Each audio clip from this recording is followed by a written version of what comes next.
Hey guys, tonight we slip into the clanking, sweat-soaked world of medieval knighthood, where the shining armor and gallant tales you've heard are about to get a serious reality check. Picture yourself standing in a muddy field, the clang of steel echoing as a knight in dazzling plate armor charges past on a warhorse, banner flapping like it's straight out of a storybook. You're probably thinking, man, that's the life heroics glory. Maybe a princess waving from a tower. But hold up, the truth is, being a knight was less fairy tale and more endless grind. And honestly, you probably won't survive this without rethinking everything you thought you knew. So, before you get comfortable, take a moment to like the video and subscribe, but only if you genuinely enjoy what I do here. Drop a comment with your city and what time it is, where you are. I love picturing us all chilling in this cozy global bedtime vibe. Now, dim the lights, maybe turn on a fan for that soft background hum, and let's ease into tonight's journey together. You're not a knight yet, not even close. The romantic image of knighthood, all polished shields and noble quests, is a glossy lie that's been burnished for centuries. Let's strip it down. You're a kid, maybe 14, born into a noble family because, sorry, peasants need not apply. Knighthood isn't a job you sign up for. It's a lifelong sentence if you're lucky enough to be highborn. You're sent off to another lord's castle to start as a page, fetching wine and scrubbing floors, dreaming of the day you'll swing a sword. But the reality? You're a glorified servant, and the path to knighthood is a slog that'll test your body, mind, and patience. Historians still argue whether knighthood's allure was worth its brutal demands, but the evidence leans hard into probably not. Take the mainstream fact. By the 12th century, becoming a knight required years of training, starting as a page, then squire, before even sniffing a battlefield. That's a decade or more of your life, and there's no guarantee you'll make it through. Now, for a quirky tidbit, some knights used to slather their skin with a mix of vinegar and herbs to toughen it against sword cuts. Sounds like a medieval life hack, right? Until you realize it smelled like a pickle jar and did basically nothing. You're stuck in this system, and the shine of knighthood starts fading fast. You're not riding off to slay dragons. You're hauling firewood and dodging kicks from older squires who think it's funny to trip you.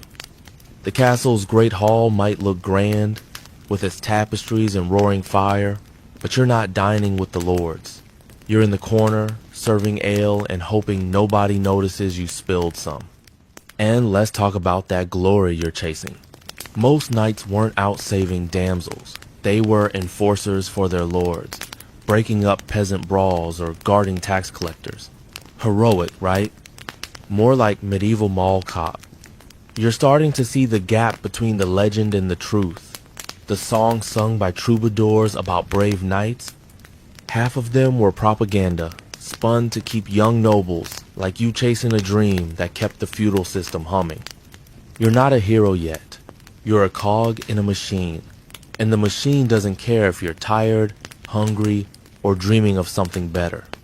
So you trudge through the mud, carrying a noble's cloak, wondering if this is really what you signed up for.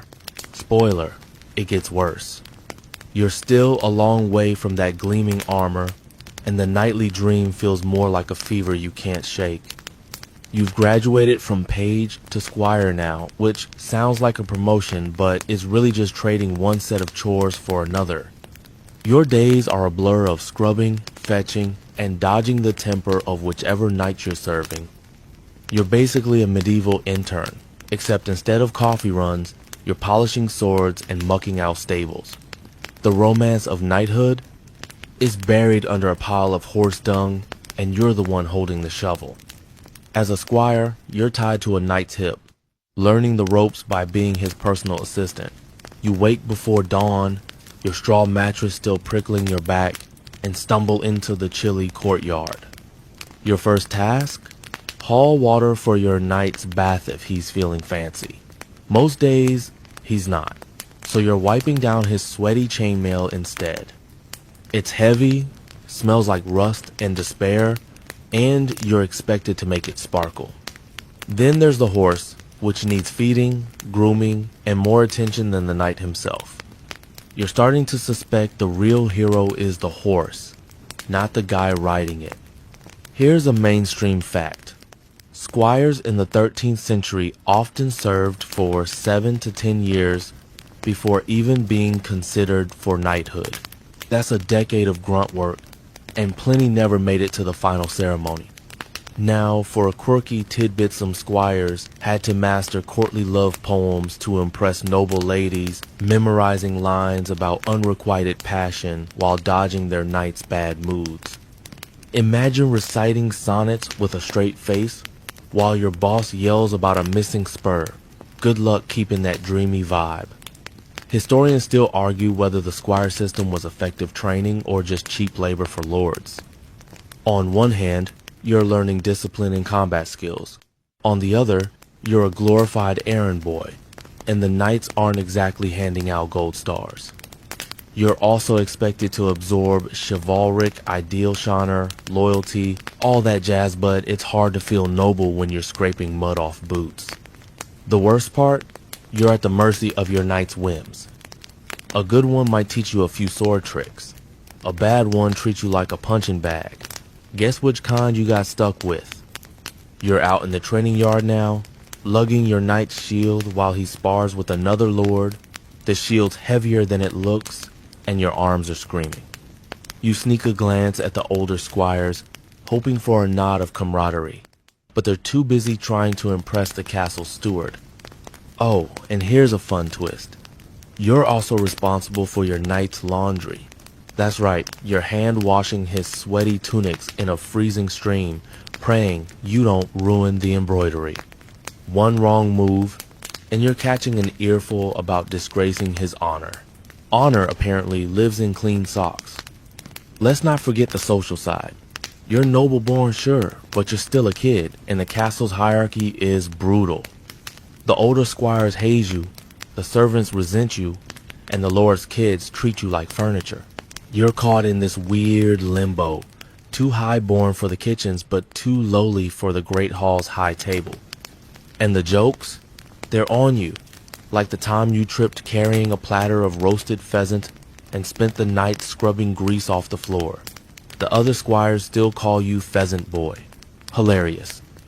You're starting to see knighthoods shine as a trick of the light.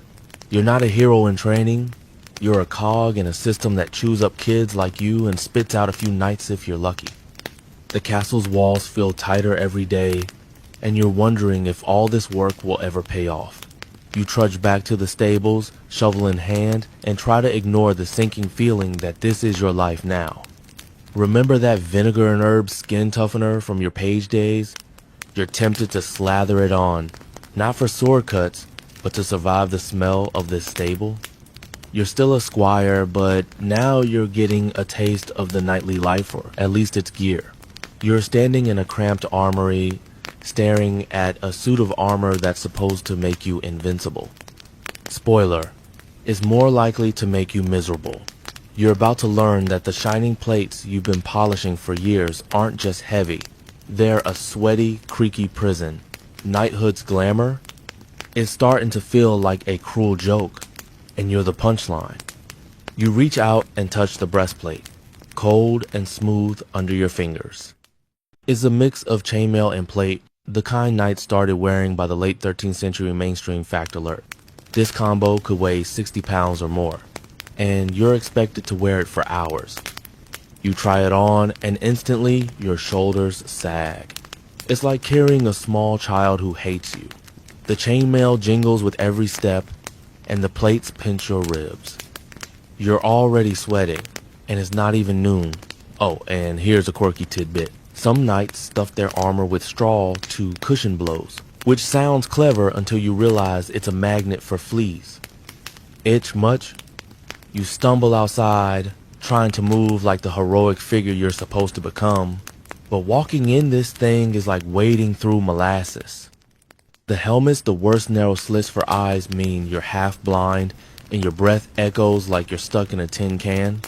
You're supposed to fight in this? Historians still argue whether armor was a lifesaver or a liability.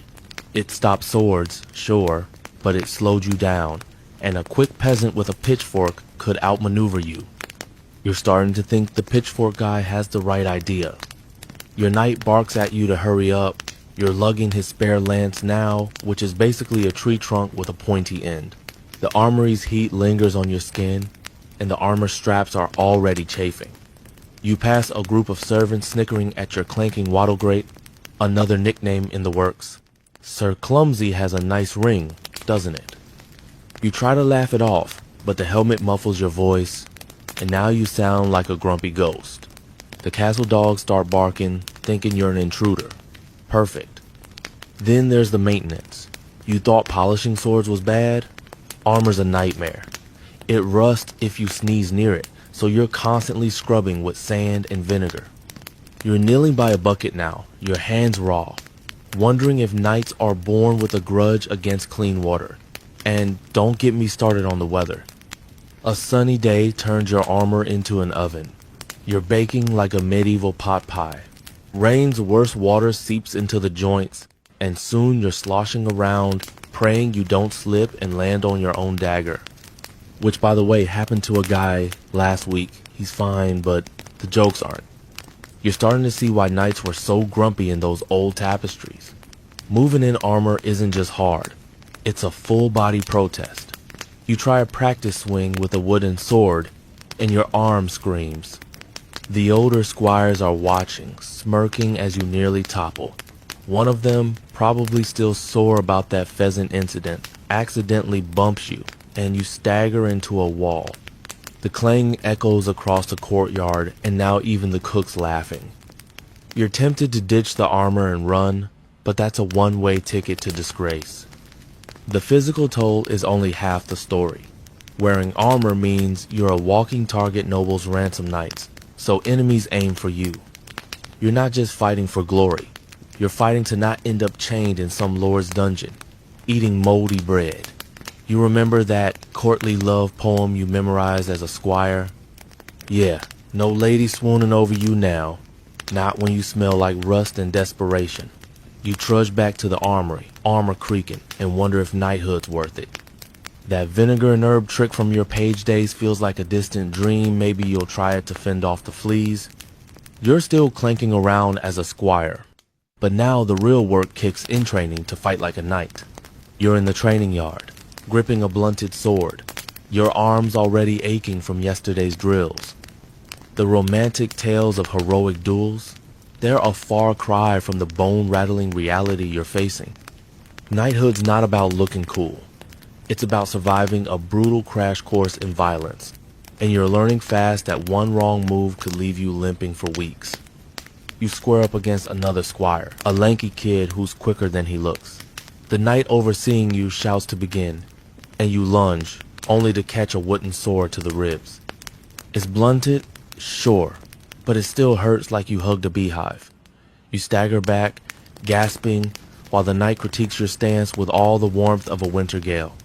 Mainstream fact. Medieval combat training started young squires as early as 14 practiced daily with swords, lances, and shields, building skills through repetition and pain. Pain's the key word here. You're not sparring for fun. You're learning to kill or be killed. Here's a quirky tidbit. Some trainers tied squires' legs to posts to force them to focus on upper body defense. Picture yourself tethered like a stubborn mule, flailing at an opponent who's gleefully smacking your helmet. Effective? Maybe. Humiliating? Definitely. Historians still argue whether this relentless training produced elite warriors or just traumatized young men. The scars on older knights suggest both might be true. You're starting to understand why their smiles look more like grimaces in those old manuscripts. You're back in the yard now, sweat stinging your eyes. The drills are endless sword swings, shield blocks, footwork that feels like dancing with a boulder. Your knight insists on realism, so you're wearing partial armor, and it's dragging you down. You trip over a rut, and your shield slams into your knee. The other squires snicker, and you mutter something about their mothers that you hope the knight doesn't hear. Joke's on you, he did, and now you're running laps around the castle. In armor, the cook's dog, joins in, barking like it's a game. It's not. The risk of injury is no joke. You've seen squires with broken fingers, sprained wrists, even a kid who dislocated his shoulder trying to impress a visiting lord. There's no medieval urgent care. You either heal or you don't. You're nursing a bruised elbow yourself, and every swing makes you wince. The knight says pain builds character. You're pretty sure it just builds grudges. And let's talk about the weapons. You're using wood now, but soon it'll be steel, and the thought of a real blade slicing through your shoddy guard keeps you up at night. Then there's the mental toll. You're not just learning to fight, you're learning to stay calm when someone's trying to bash your skull. The knight drills this into you with mock charges, screaming as he swings a mace over your head. You flinch every time, and he laughs, saying you'll be dead on your first battlefield. Thanks for the pep talk, sir. You're starting to think that pheasant platter fiasco wasn't so bad compared to this. At least nobody was swinging at you. You're also picking up the darker side of knighthood. Training isn't just about skill. It's about conditioning you to follow orders, no matter how brutal.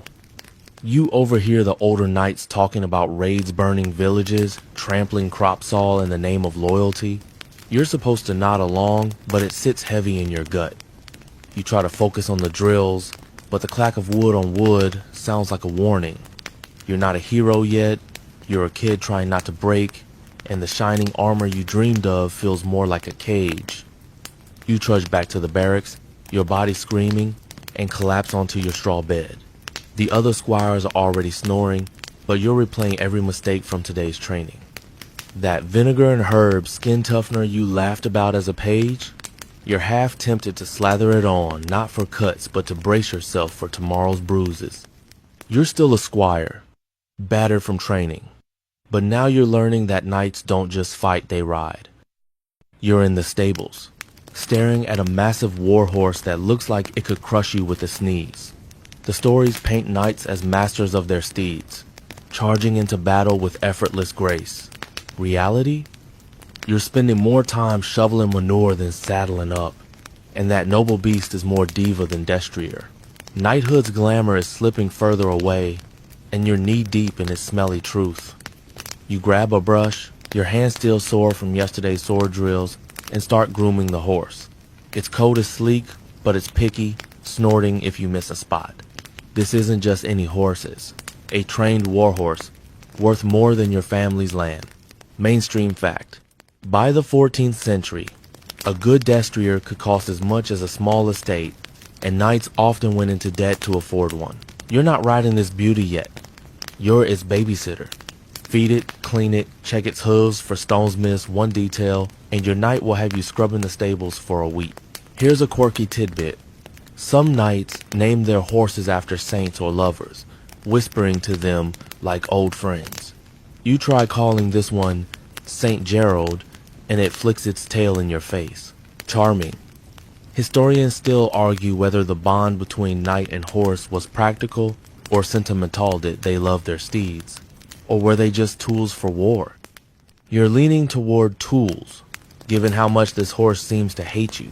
It's already kicked over your water bucket, and now you're mopping up mud while it munches oats like royalty.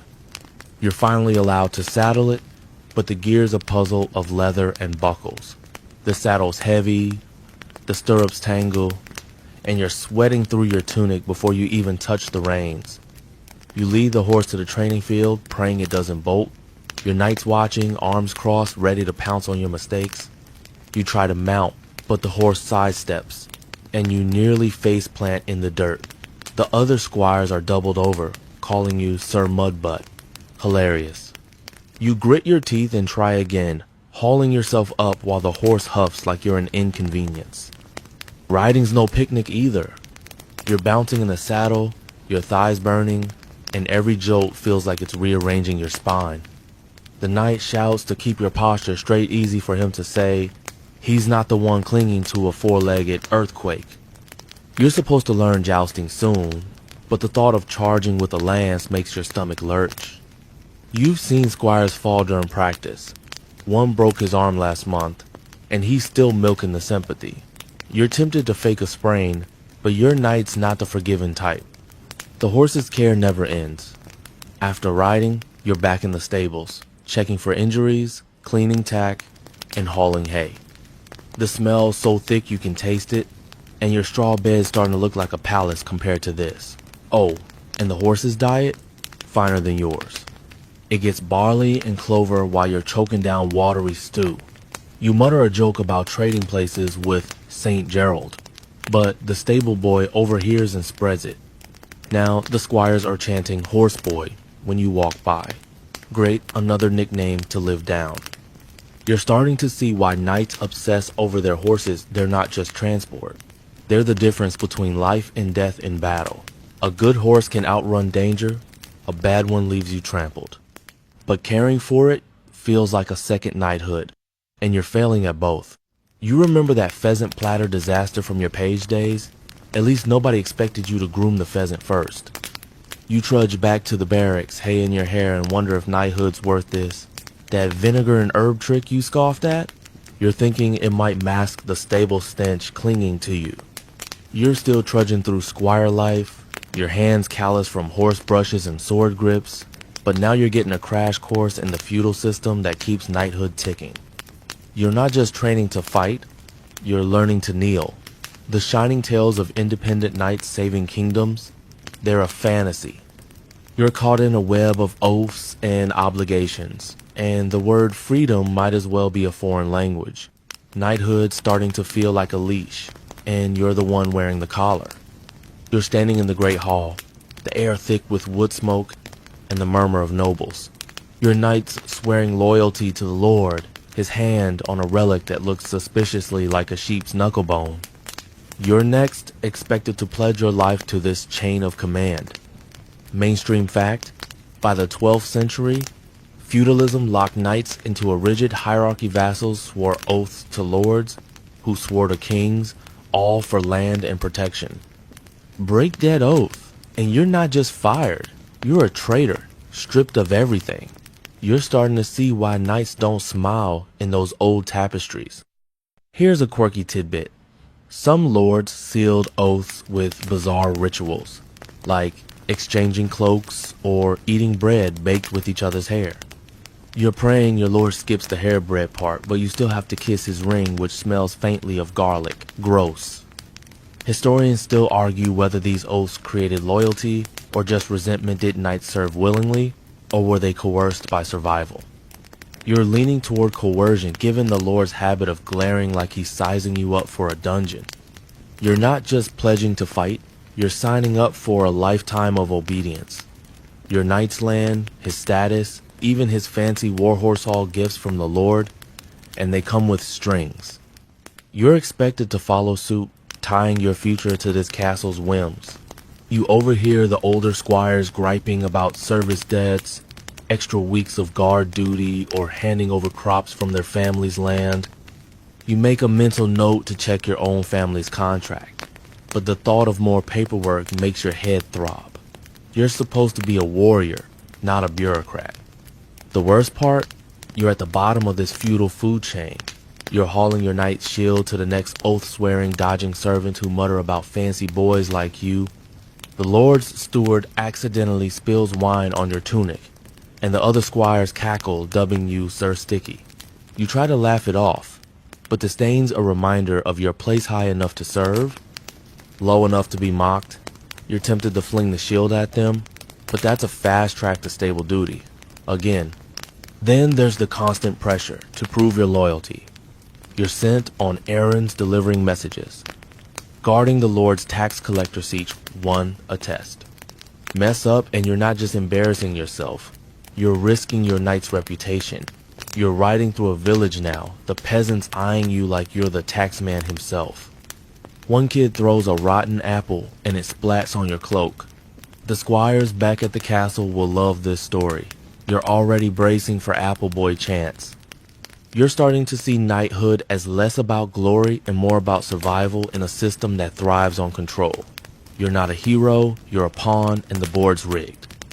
The Lord's feasts, with their roasted boar and lute players, look grand, but you're not invited, you're serving the wine. You remember that pheasant platter fiasco from your page days? At least nobody expected you to swear your life to the pheasant. You trudge back to the barracks, the weight of your oath heavier than any armor. That vinegar and herb skin toughener you laughed at? You're wondering if it could toughen your spirit against this endless grind. You're still a squire. Your knees sore from bowing and your head spinning from feudal politics. But now you're facing the real test of knighthood, battle.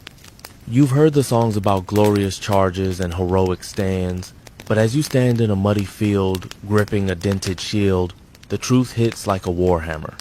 War isn't a tapestry of shining lances. It's a chaotic, terrifying mess. And you're about to learn why knights dreaded it as much as they craved it.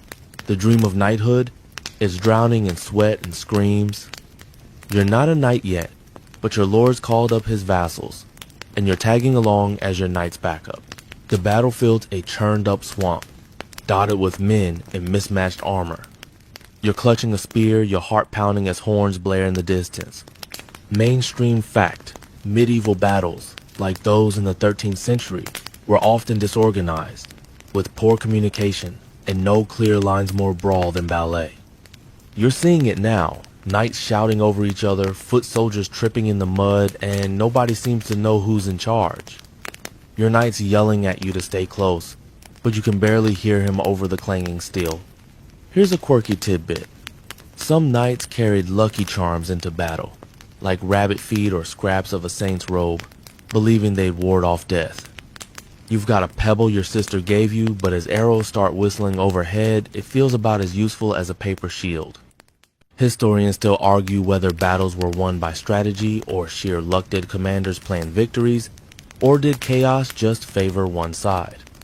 You're betting on chaos, because your side's already lost a banner, and nobody's sure where the enemy even is. You're trying to keep up with your knight, but the ground's slick, and your boots are sinking.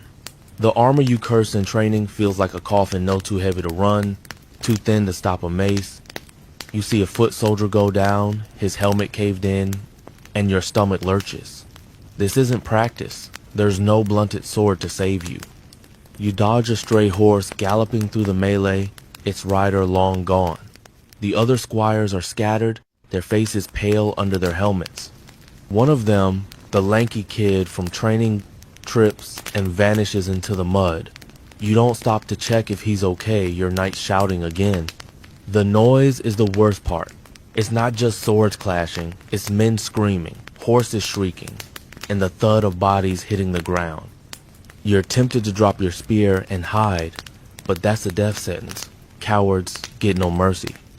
You make a weak joke to yourself about needing that vinegar and herb skin toughener to survive this noise, but your throat's too dry to laugh. Your knight swings his sword, and a spray of mute or worse hits your face. You wipe it off, praying it's just dirt. The squires back at the castle would call you mudface for this, but you're too scared to care. Then there's the fear of capture. Knights aren't just fighters, they're prizes. A rival lord would love to ransom you or your knight, locking you in a damp cell until your family pays up. You're not even worth much, but you're still the target. You spot an enemy knight charging, his visor down, and you freeze. Your knight shoves you aside, parrying the blow, but you're shaking now. Your spear useless in your hands. You're not a hero. You're a kid who wants to go home. The battle's over as suddenly as it started, your side claiming a shaky win. You're alive somehow, but the field's a graveyard of broken shields and groaning men. You're hauling your knight's gear back to camp, your legs wobbling. You remember that pheasant platter disaster from your page days? You trade this for 100 spilled platters. Knighthood's glory is a lie, and you're starting to hate the songs that sold it to you. You collapse by the campfire, the pebble still in your pocket, and wonder how anyone survives this more than one. You're back from the battlefield, your ears still ringing with the chaos of war, but there's no time to catch your breath. You're on campaign now, trudging through endless miles of mud and misery to serve your lord's ambitions. The tales of knights riding triumphantly to victory? They skip the part where you're starving, sick, and praying you don't collapse before the next fight. Knighthood's shine is long gone, and you're learning that campaigns are less about glory and more about surviving the grind. You're marching with the army, your boots soaked through, carrying your knight spare shield while he rides ahead. The road's a churned mess, and the cartwheels keep getting stuck, slowing everyone down. Mainstream fact: medieval campaigns, especially in the 13th and 14th centuries, were logistical nightmares. Armies often ran out of food within weeks, and disease killed more men than swords. You're feeling it now. Your rations are a crust of bread and some questionable cheese, and your stomach's been growling for days. The knights eating better. Of course, nobles always do. Here's a quirky tidbit. Some knights believed drinking snail slime would ward off camp fever. You see a squire try it, gagging as he slurps from a wooden cup, and you decide hunger's better than that. Historians still argue whether campaign hardships built resilience or just broke men's spirits. Did knights endure out of duty, or were they too scared to desert? You're leaning toward fear, because the last guy who tried to slip away was dragged back and flogged in front of the camp. You keep marching, head down, avoiding the captain's glare. The hunger's bad, but the boredom's worse. You're walking for hours, nothing to do but listen to the older squires swap crude jokes. You try one about the snail slime guy, hoping for a laugh, but it lands flat, and now they're calling you Sir Snail. Great, another nickname to dodge. The camp at night's no better. Your tent leaks, the ground's damp, and the fleas from that straw-stuffed armor you cursed earlier are having a feast on your legs. You're too tired to scratch, so you just lie there, staring at the canvas, wondering if home's still real. Then there's the sickness. Half the camp's coughing, and you've seen men doubled over, retching in the bushes. The physician is just a monk with a bag of herbs and a knack for muttering prayers. You're drinking from streams that look like they've seen better days, and every sip's a gamble. You remember that pheasant platter fiasco from your page days? You'd kill for a spilled pheasant now, grease and all. Your knight's not immune either. He's griping about a fever, but still expects you to polish his boots. You're starting to think the real enemy isn't the rival lord. It's dysentery. The march isn't just physical, it's mental. You're surrounded by men, but you feel alone, trapped in this endless slog. The knights talk strategy, but you're just a squire. So you're left hauling gear and dodging their bad moods. You pass a burned out village. Its fields trampled, and the peasants' glares hit harder than any arrow. You're supposed to be a protector, right? But you're part of the machine that's crushing them. The thought gnaws at you, but you shove it down. You've got enough problems without a crisis of conscience. You're setting up camp now, hammering tent pegs with a rock because the mallet's lost. Your hands are blistered, and the knight's yelling about his missing cloak. You mutter something about needing that vinegar and herb skin toughener to survive his temper, but you're too exhausted to care if he hears. The other squires are bickering over the last scraps of bread, and you're tempted to join the fight, but you know you'd lose. You collapse by the fire, the stars above mocking you with their calm. Knighthood's not a dream anymore. It's a sentence, and you're serving it one miserable step at a time. You're finally off the campaign trail, your bones aching from weeks of marching, but don't expect a warm welcome back at the castle. You're dreaming of a soft bed and a hot meal, but castle life as a squire is no fairy tale. The stone walls might look grand in stories, but they're cold, damp, and about as cozy as a crypt. Knighthood's supposed to be your ticket to glory, but right now it's just a ticket to more chores and a front row seat to monotony. You stumble into the castle courtyard, your knight's gear slung over your shoulder. The air smells of wet straw and yesterday's stew, and the servants are already eyeing you like you're just another mouth to feed. You're assigned a corner of the barracks where your bed is a straw pallet that crunches when you lie down. Mainstream fact: medieval castles in the 13th century were built for defense, not comfort. Thick walls kept enemies out, but also trapped dampness and drafts, making them miserable to live in. You're feeling it now, shivering in your threadbare tunic as the wind whistles through a cracked window. Here's a quirky tidbit. Some castles had garderobes, basically holes in the wall for toilets, that dumped waste straight into the moat.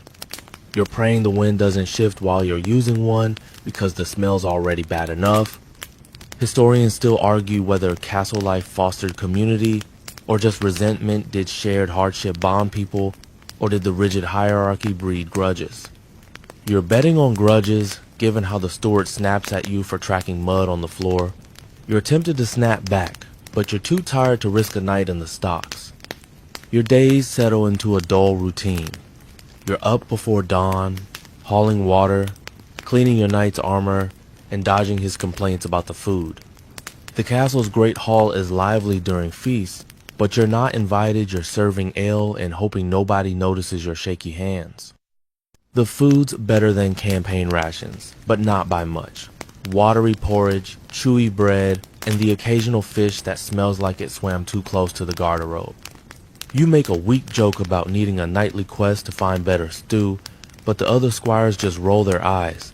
They're calling you Sir Slop now. Fantastic. The boredom is relentless.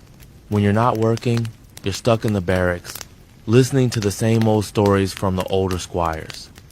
You try carving a stick to pass the time, but the knife slips, and now you've got a nick on your thumb to match your bruised ego.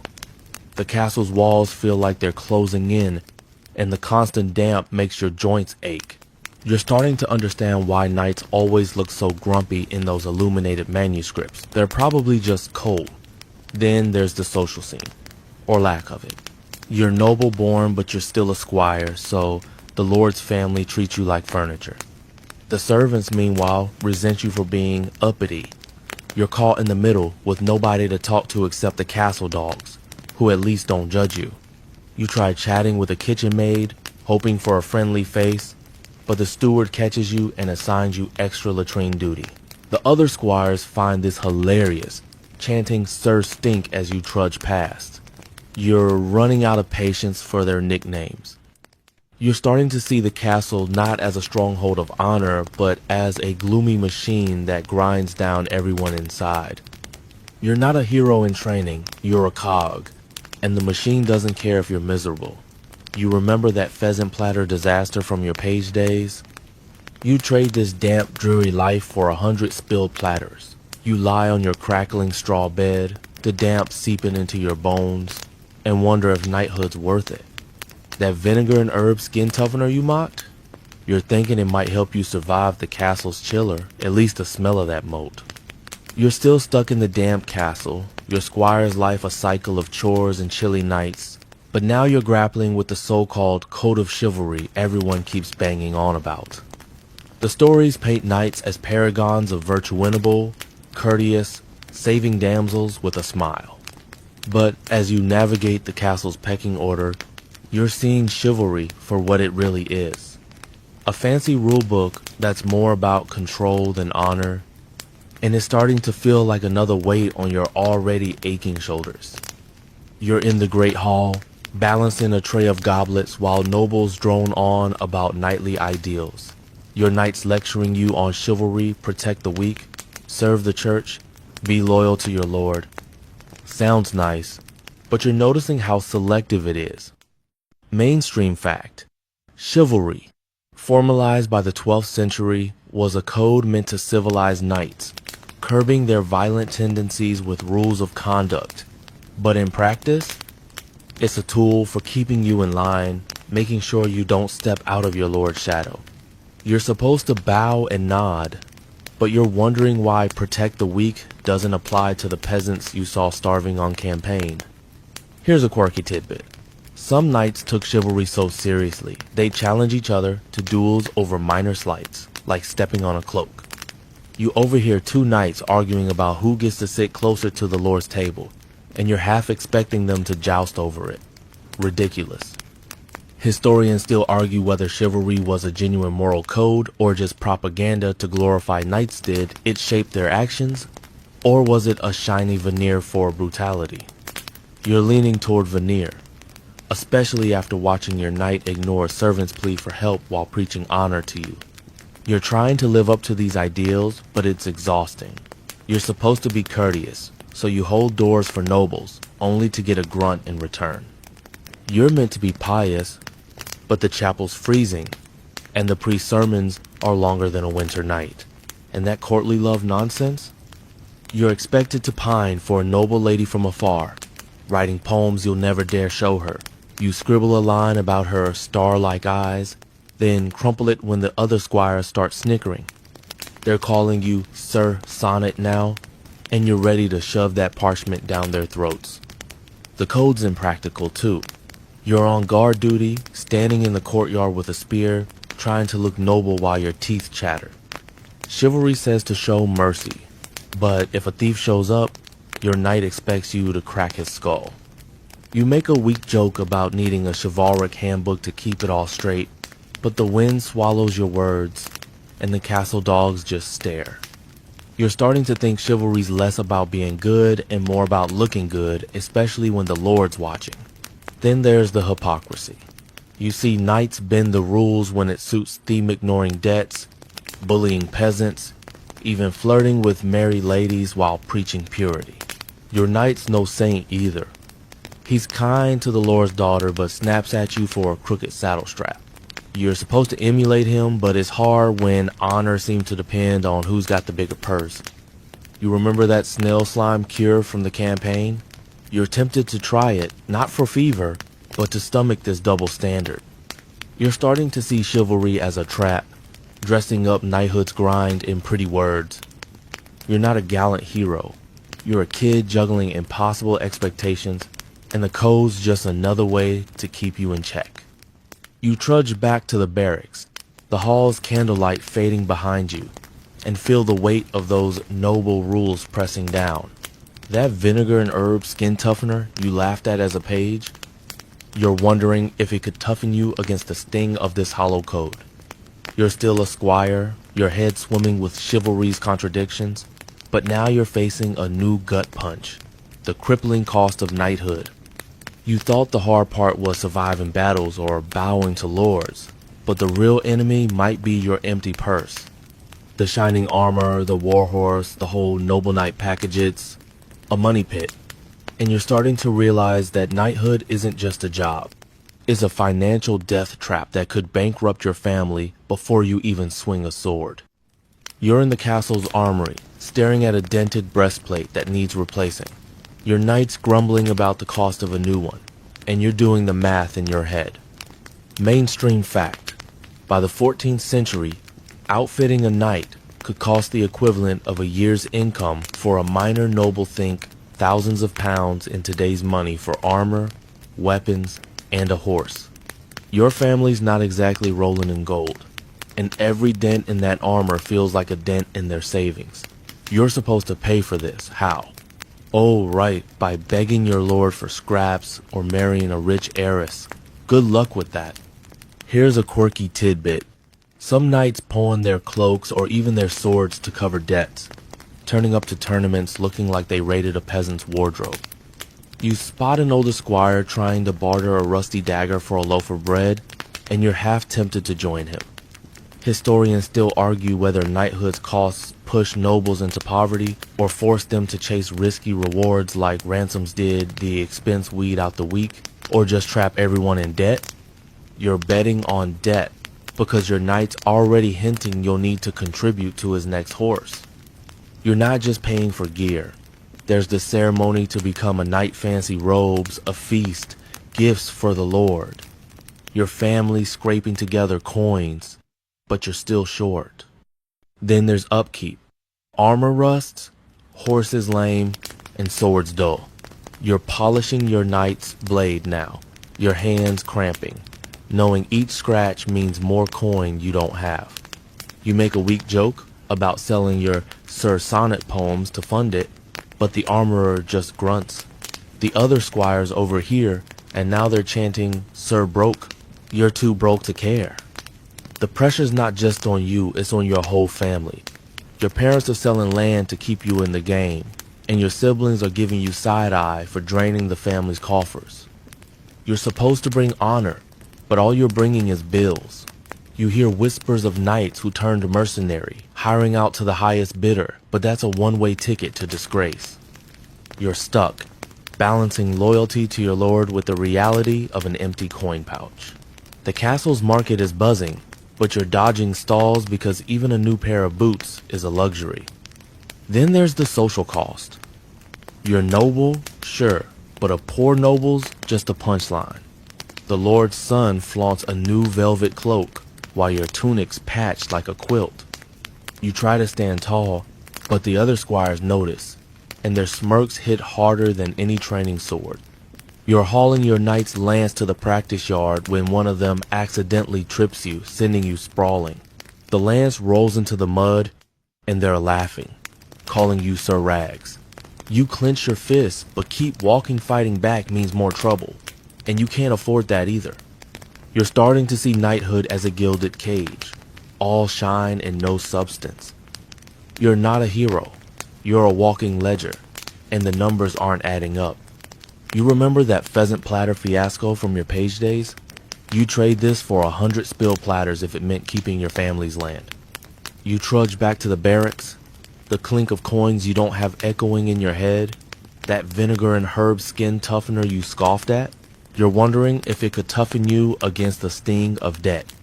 You're still a squire, your purse lighter than your spirits, and now you're wading into the treacherous swamp of castle politics. You thought knighthood was about swinging swords and saving damsels, but it's more like a chess game where you're not even a pawn, you're the board, getting trampled by everyone else's moves. The lords and ladies around you are playing for power, and you're learning fast that knights aren't heroes. They're puppets, jerked around by those higher up the feudal ladder.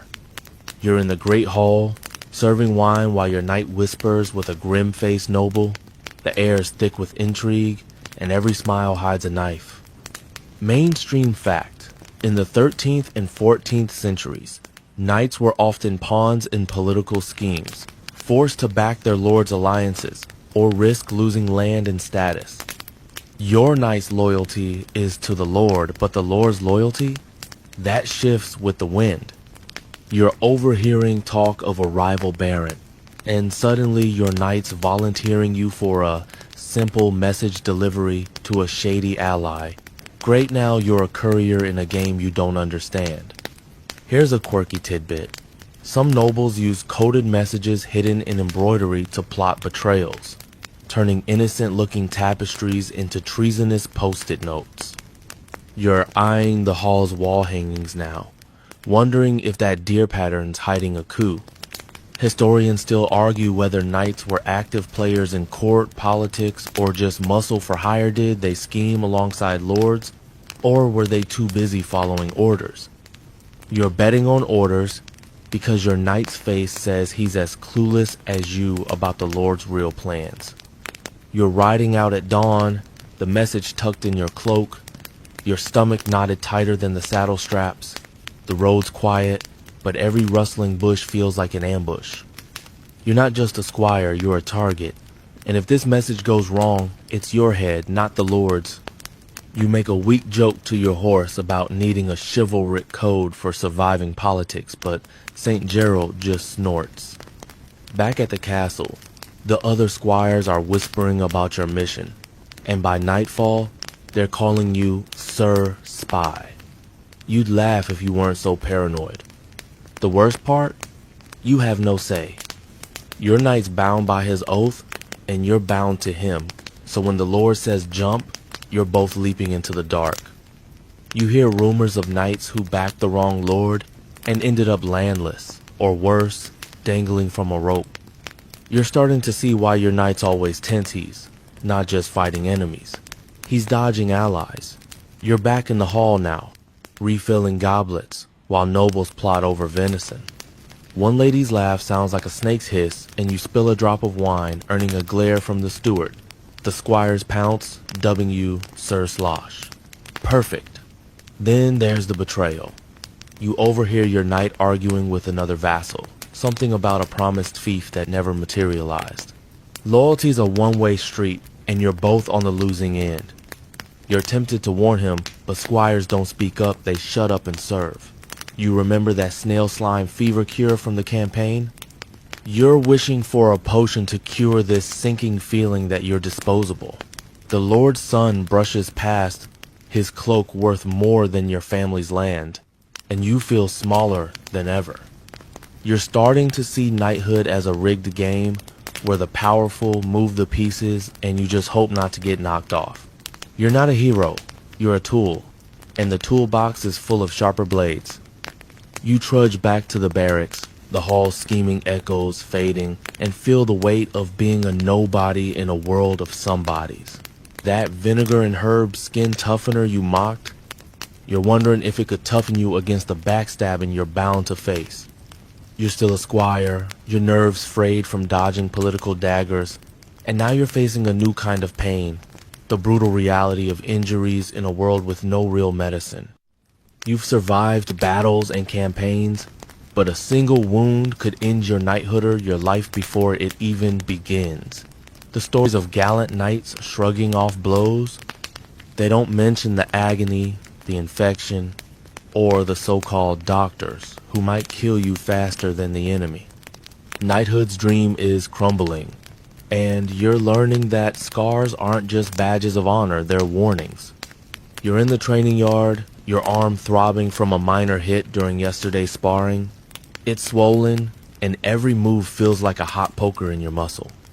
You're trying to hide it, but your knight notices and sends you to the castle's physician, a monk with a rusty knife and a bag of herbs that smell like regret. Mainstream fact: medieval medicine in the 13th century relied on crude techniques, like cauterizing wounds with hot iron or bleeding patients to balance humors.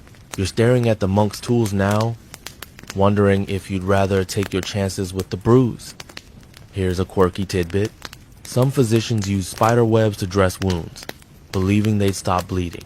You're picturing a spider-infested bandage and feeling queasier than ever. The monks muttering about evil humors and waving a vial of something murky. Historians still argue whether medieval medicine helped or harmed more. Did these treatments save lives, or did they just make death more creative? You're betting on creative, especially when the monks suggest burning your arm to purge the bad blood. You're tempted to bolt, but squires don't get to say no. You're not alone in this. You've seen squires limp back from training with sprains, cuts, or worse. One kid still recovering from a broken collarbone after a bad fall from St. Gerald's cousin. There's no sick leave in knighthood. You either heal or you're replaced. You're gritting your teeth through the monk's prodding, his breath reeking of onions, while he slathers your arm with a paste that stings worse than the bruise. You make a weak joke about needing that snail slime cure from the campaign to survive this treatment, but the monk just glares. The other squires lurking nearby catch it and start whispering, "Sir Ointment, you're too sore to care." The real fear isn't the pain, it's what comes after. Infection's a death sentence. You've heard of knights losing limbs to gangrene, their wounds turning black from a single dirty blade. Even minor cuts, like the one you got polishing a sword last week, can fester if you're not careful. The castle's water isn't exactly sterile, and you're washing wounds with the same stuff you drink dicey at best. You're starting to understand why knights prayed before battle. It wasn't just for victory, but for a clean cut if they fell. Then there's the long-term toll. You see older knights, their joints creaking from years of blows, their hands gnarled from gripping lances. Your knight's got a limp he won't talk about, and you're wondering if that's your future. You're hauling his shield now, your arm screaming, and he barks at you to move faster. You're tempted to accidentally drop it on his foot, but that's a one-way ticket to more stable duty. The squires snicker, one muttering about your delicate arm, and you shoot back something about their delicate brains. They laugh, but the nicknames keep coming. You're starting to see knighthood as a meat grinder, chewing up bodies as fast as purses. You're not a hero. You're a walking target, and the target's painted on your flesh. You remember that pheasant platter fiasco from your page days? You'd trade this for 100 spilled platters if it meant keeping your arm intact. You limp back to the barracks, the monk's pace still burning, and pray this bruise doesn't turn into something worse. That vinegar and herb skin toughener you laughed at? You're wondering if it could toughen you against the next inevitable wound. You're still a squire, your arm throbbing from that monk's questionable doctoring, and now you're grappling with a quieter but no less brutal truth, the crushing loneliness of knighthood. The tales paint knights as beloved heroes, surrounded by loyal comrades and adoring crowds. But here, in the castle's cold shadows, you're finding that the rigid class divides and endless duties leave you isolated, a noble-born kid with no real friends. Knighthood's dream is fading, and you're learning that the heaviest burden isn't armor, it's the solitude. You're in the barracks, sprawled on your lumpy straw pallet, the other squires snoring or muttering in their sleep. You'd love a real conversation, but the castle's hierarchy keeps everyone at arm's length. Mainstream fact: medieval society, especially by the 13th century, was fiercely stratified nobles. Knights, squires, and servants rarely mixed, and even among peers, competition and status created walls. You're noble-born, sure, but as a squire, you're too low for the lord's circle and too high for the servant's camaraderie. You're stuck in a social no man's land, and is lonelier than you ever imagined. Here's a quirky tidbit.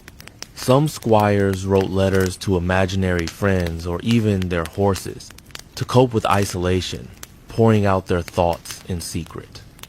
You're tempted to scribble a note to St. Gerald, but you can already hear the other squires mocking you. Historians still argue whether this social rigidity strengthened feudal loyalty or just bred resentment. Did it keep order, or did it quietly break people? You're leaning toward breaking, because you're staring at the barracks ceiling, craving a single person who doesn't see you as Sir Ointment or a rival. You try reaching out, you crack a joke about the monk's onion breath during supper, hoping to bond with the other squires, but they just smirk and turn back to their dice game. You're not one of them. Not really. They're either jealous of your family's name or bitter you're not higher up to pull strings for them. You wander to the courtyard, thinking a servant might chat, but they scatter, assuming you're there to give orders. You even try talking to the castle dogs, but they just wag their tails and bolt for the kitchen. You mutter about needing a chivalric code for making friends, and the wind's your only reply. The loneliness creeps in during the quiet moments.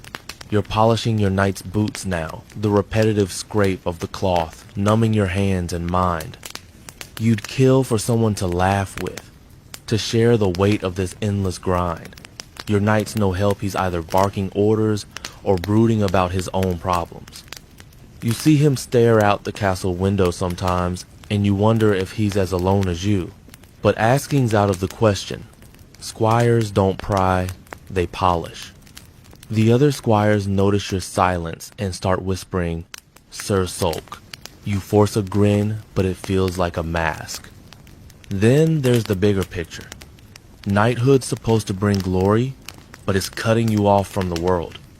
You're too busy serving to visit your family, and letters are rare parchments expensive, and you're no scholar. You think of your sister, the one who gave you that pebble before your first battle, and your chest aches. You're not even sure she'd recognize you now, hardened by bruises and cynicism.